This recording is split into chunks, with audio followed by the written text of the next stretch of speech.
How we doing? Today is Saturday, September the 9th, 2023. We're just continuing our series on real estate note investing. We've started from the beginning on where you find the inventory, why you want to get into notes, how we do our due diligence to assess different deals. And so we're just continuing that. Today, we're going to focus on seller financing. Now, seller financing is when someone has a property, either it does have a loan on it already, or it's owned free and clear. Well, actually, seller financing is more specifically for when the home is free and clear. If the home has an underlying mortgage on it or some type of debt, we call that subject to. Taking over a property subject to an existing lien. But seller financing is when the house is paid off. Someone may have, purchased the house years ago, kept it with them, doesn't have a mortgage on it anymore, may have inherited a property, may have just purchased it cash, and now is offering seller financing to a buyer. Instead of the buyer going and getting a loan from a bank or a lending institution, the owner of the property is creating that financing for that particular buyer. And what they do is create a note and some type of security agreement, which is either a mortgage, deed of trust, trust deed, or something like that. So when that is created, now that particular person who is purchased the home has to then pay the note holder based on that agreement. So that's what seller financing is.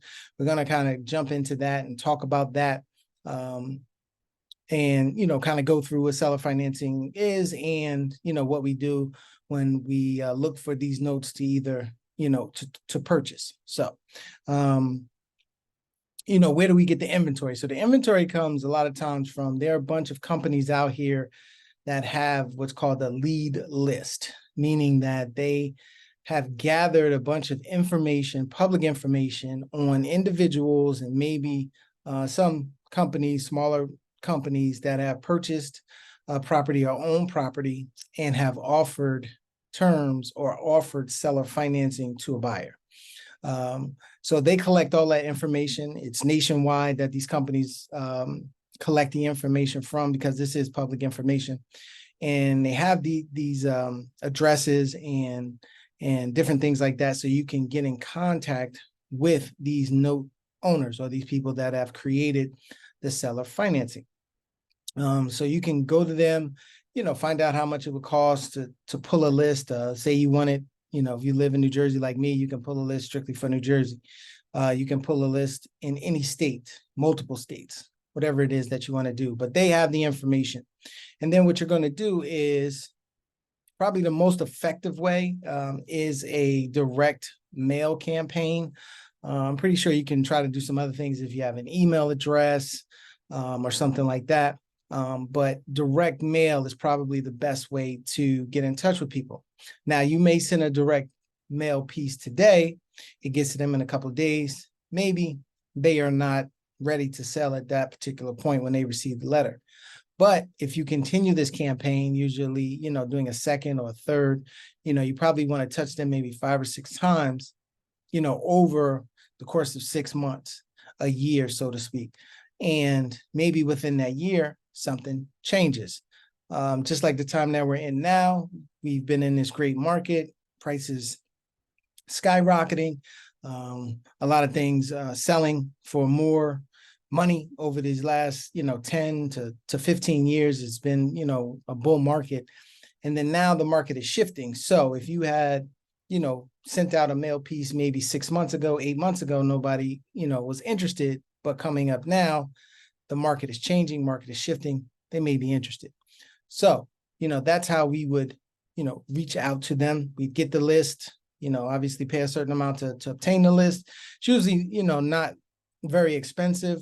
It depends on how many people you want to reach out to. Let's just say you want to do 1,000 people. Something like that may cost you a couple $100 for the list. And then you have to do a direct mail campaign. And all of that can be outsourced to a company.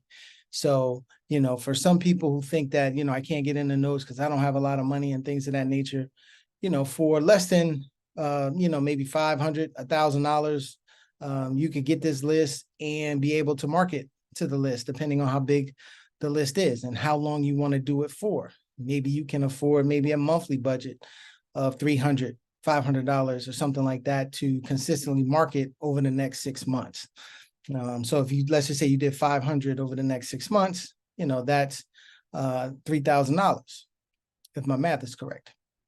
You know, with the mailing and envelopes and everything like that, you could do that. So you don't need, you know, maybe tens of thousands of dollars to do that. So this is how we kind of reach out to these smaller individuals and smaller companies who may have created notes on their property and try to reach them and say, you know, are you interested in selling at this time? And again, may not be the first day that they get the letter, but now that the market's changing, people want to take advantage of different things going on in the market. They'll, instead of collecting a $400, $500, $600 payment or more each month, they rather take a lump sum for those payments, whatever that works out to be. So this is what we would do to reach out to these people. So the proper due diligence, you know, once we reach out to them, maybe the third, fourth time that we've contacted them, we get a phone call. You know, the phone rings, it comes in, you get them. You want to just find out the information about the property, you know, the address, you know, who's living, you know, in the property, how much are they paying, what is the note, what is the rate, what is the interest rate on it, how long is it for?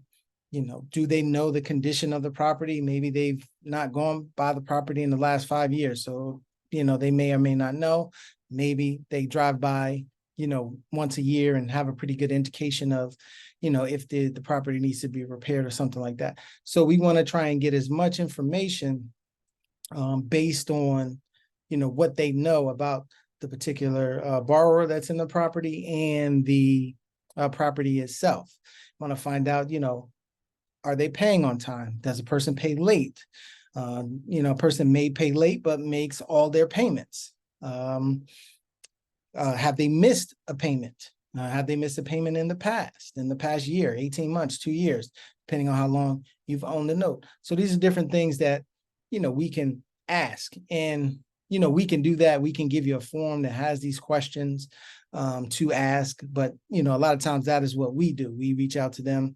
We'll have them call us and, you know, we'll gather all of this information. So once we gather the information, we find out what it is that, you know, they're looking for. You know, how much are you looking for? Some people with less experience may say, well, there's a $50,000 left on this loan, so I want to get $50,000. And that's fine for them to say that.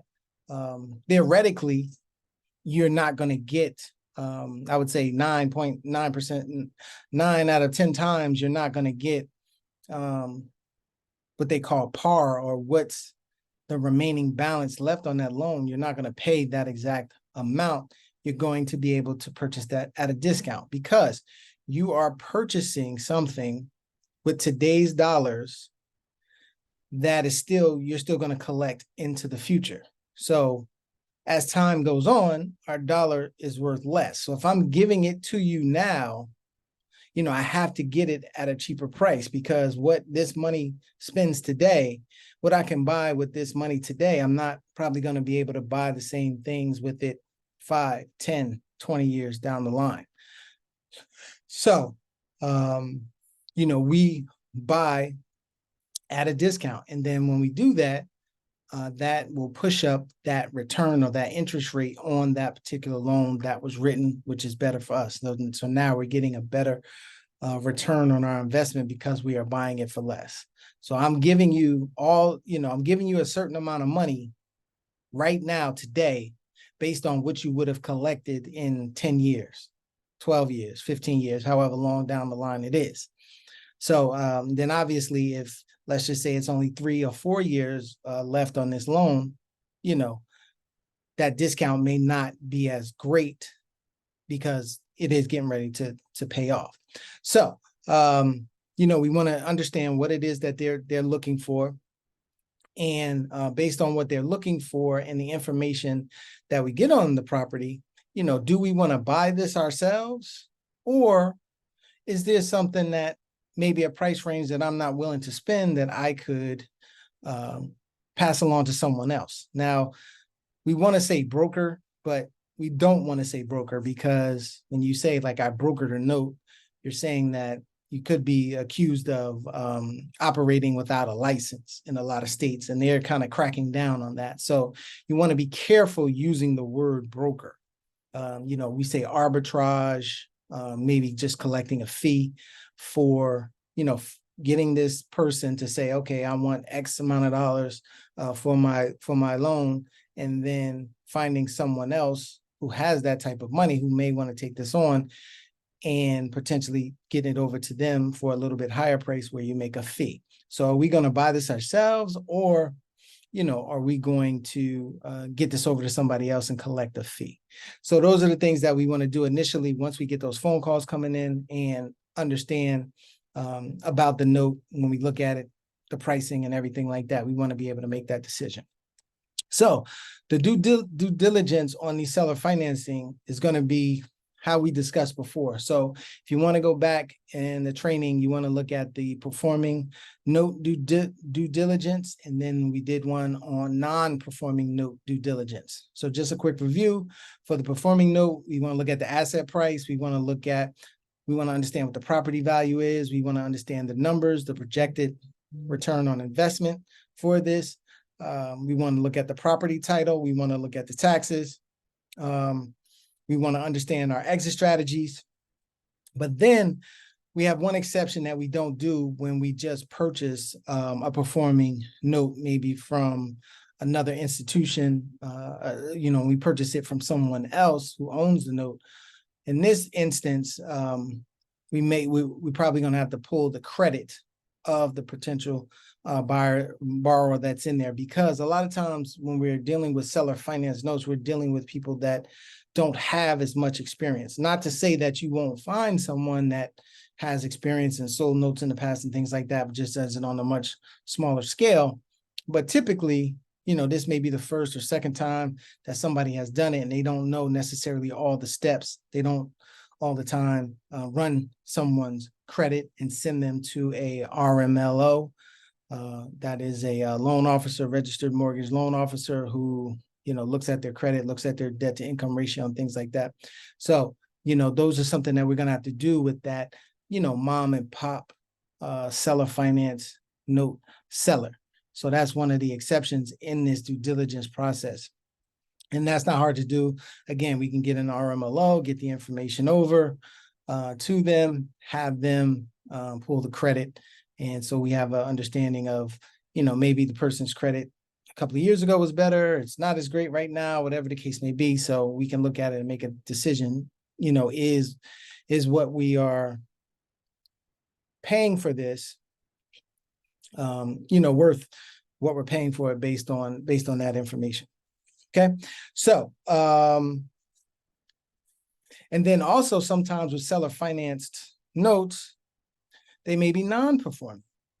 Again, we would do that same due diligence that we did before, that we talked about in one of the previous trainings on non-performing notes. We kind of go through the same steps that we do for performing, but some of the information won't be, getting a projected return on investment. We probably don't know that, because a non-performing note means that the person is not paying.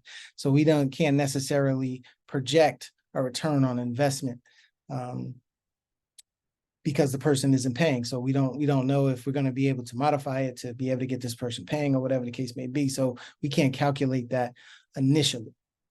So once we, understand whether this is, a performing note, a sub-performing note, maybe the person sporadically pays, catches up type of thing, or if it's a non-performing note, we can go back to our due diligence that we talked about previously and look at the things that, we need to focus on and we need to know in order to make a decision. Again, whether we're going to keep this, can we get this over to somebody else and collect a fee? But we want to be able to make, that decision. So once we know that, We gathered that information, we looked at it, we want to make an offer, you know. No matter, you know, what the situation is, you probably want to get an offer over to the person to have them consider. You know, maybe it's less than what they told you that they were looking for, but it may be in the ballpark of something that they're willing to accept. And then also we want to be able to explain to them, you know, why we're offering this. You know, Mr. or Mrs. Seller, you know, the person's credit, you know, at the time that you did it was 680 and now it's 580. So, you know, the person obviously has had some issues with paying and keeping up on payments, things of that nature. And that could potentially lead to them having trouble paying this loan back, paying this note off. So you have to potentially adjust your offer. So, you know, you want to, you know, make that initial offer to them, see what they say, and, you know, explain to them why you're doing it. Sometimes you're going to be able to get them to understand what you're saying. And sometimes, you know, a person wants what they want for their note, but you have to make the best buying decision, you know, for yourself. And so once we've made that offer based on what we see, then we want to make that subject to additional information. You know, we want to see that BPO. We want to see the credit. We want to make sure that the documentation, the note was written correctly. The proper instruments were recorded correctly. We want to look at the title report. We want to make sure that the taxes are paid. So we want to then, after we make the offer, you know, dot our I's and cross our T's on all of this other information to know whether we can move forward or if we have to renegotiate. So if anything comes back, like I said, like the credit or maybe the value of the property, they were thinking that it was worth 100,000 and now it's worth 85,000. So, you know, I have to adjust my offer based on the new value, because the investment to value is one of the, if not the most important thing that you want to know about. And we discussed that again on earlier trainings. So, you know, let's just say we kind of go through all of those steps. We look at, you know, everything. Documentation looks good. The title report looks good. Taxes are up to date. Person's credit is, you know, within a range that we feel comfortable with. So now what we do is just, you know, confirm the offer, fund the deal, and close. And a lot of times this can happen within 7 days, you know, just depending on documentation and seeing everything and getting all the necessary paperwork and having the title company or the closing agent, you know, on the same page. We can get these things done within about 7 to 10 days usually. Sometimes it may be a little bit more, but you usually don't have to really go, you know, 30 days, 45 days like a typical closing of a property. So, and then once we do close and fund it, say we wanted to buy this, or even if we send it to someone else, they would do the same thing. The process doesn't really slow down. It can still happen within that 7 to about 14-day period, whether you're going to keep it yourself or if you're going to have somebody else bring, and then you make a little fee. The only thing I would say with that is just make sure that you're being upfront with the note seller and say, hey, Mr. Seller, Mrs. Seller,